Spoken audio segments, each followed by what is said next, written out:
बारिश का मौसम था। रात के करीब 3 बज रहे थे। भोला गहरी नींद में सो रहा था जब अचानक किसी ने उसका नाम लिया। भोला। भोला आधी नींद में था। उसने चादर ओढ़ी और करवट बदलकर फिर से सो गया।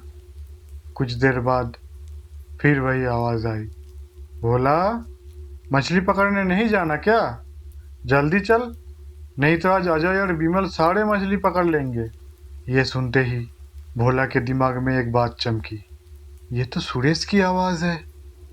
कल ही भोला ने सुरेश से कहा था कि सुबह अंधेरा रहते ही उसे जगा देना। चौधरी के तालाब में मछलियां किनारे आ रही थी। दोनों मिलकर मछली पकड़ने जाने वाले थे। भोला अभी ये सोच ही रहा था कि बाहर से सुरेश की आवाज़ और तेज हो गई। अरे भोला, कितना सोएगा यार, जल्दी आ, नहीं तो मैं अकेला ही जा रहा हूँ। ये सुनते ही भोला ने बिना पूरी तरह होश में आए ही कह दिया, रुक सुरेश, मैं अभी आता हूँ। और जैसे ही उसने ये कहा उसका होश उड़ सा गया, जैसे कोई उसे सपना और हकीकत के बीच में कोई दुनिया में खींच रहा हो। भोला उठकर दरवाज़ा खोला और बिना कुछ सोचे बाहर निकल आया। चारों तरफ अंधेरा था। हल्की हल्की बारिश हो रही थी। भोला भीगते हुए खेत के बीच से चलने लगा। उसके कदम सीधे एक छोटा सा तालाब की तरफ जा रहा था। धीरे धीरे वो तालाब के पास पहुंचा और पानी में उतरने लगा। पहले पैर डूबे, फिर घुटने, फिर कमर, फिर सीना, फिर गला और आखिर में सर। भोला का पूरा शरीर तालाब में गायब हो गया और उसके बाद भोला कभी वापस नहीं आया। यह कहानी लोक कथा पर आधारित है। इसका मकसद किसी को डराना या किसी भी तरह के अंधविश्वास को फैलाना नहीं है।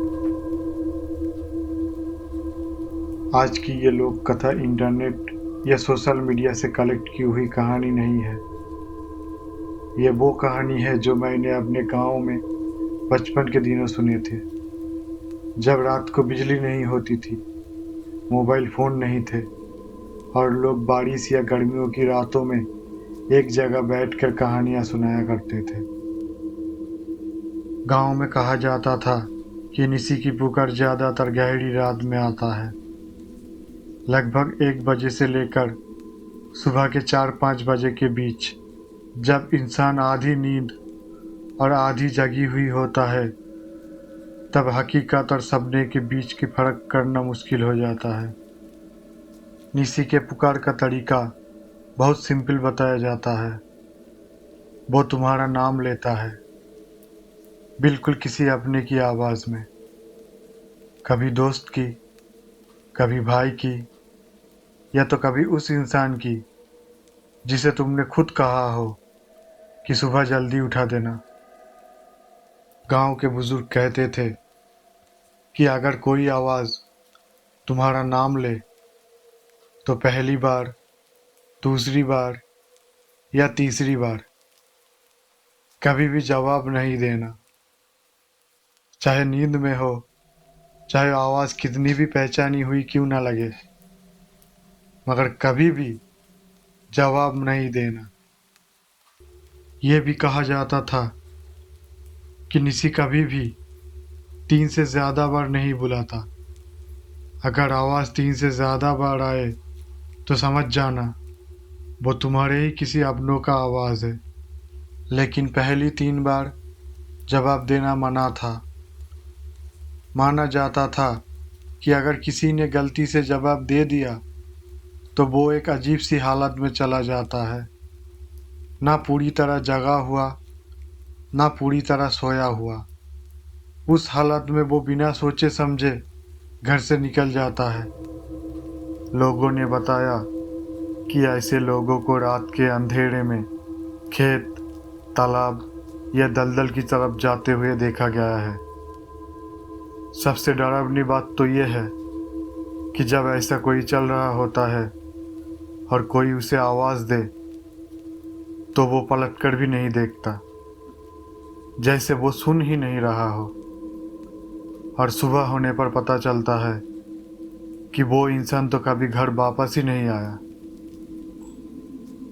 इसी वजह से गांव में लोग एक बात पे खास ध्यान देते थे। सोने से पहले कभी किसी से ये नहीं कहते थे मुझे सुबह जल्दी जगा देना, क्योंकि कहा जाता था कि अगर तुम किसी को अपना नाम लेने का हक दे दो तो निसी उस आवाज़ का इस्तेमाल करता है। यह कहानी सिर्फ किसी को डराने के लिए सुनाई नहीं जाती थी, ये एक चेतावनी थी। गांव के लोग कहते थे कि आधी रात में नींद की हालत में किसी भी आवाज़ पे भरोसा नहीं करना चाहिए, क्योंकि क्या पता कौन सी अशुभ शक्ति आपको बुला रहा हो। कहीं आप भी किसी से कहते तो नहीं कि सुबह जल्दी जगा देना।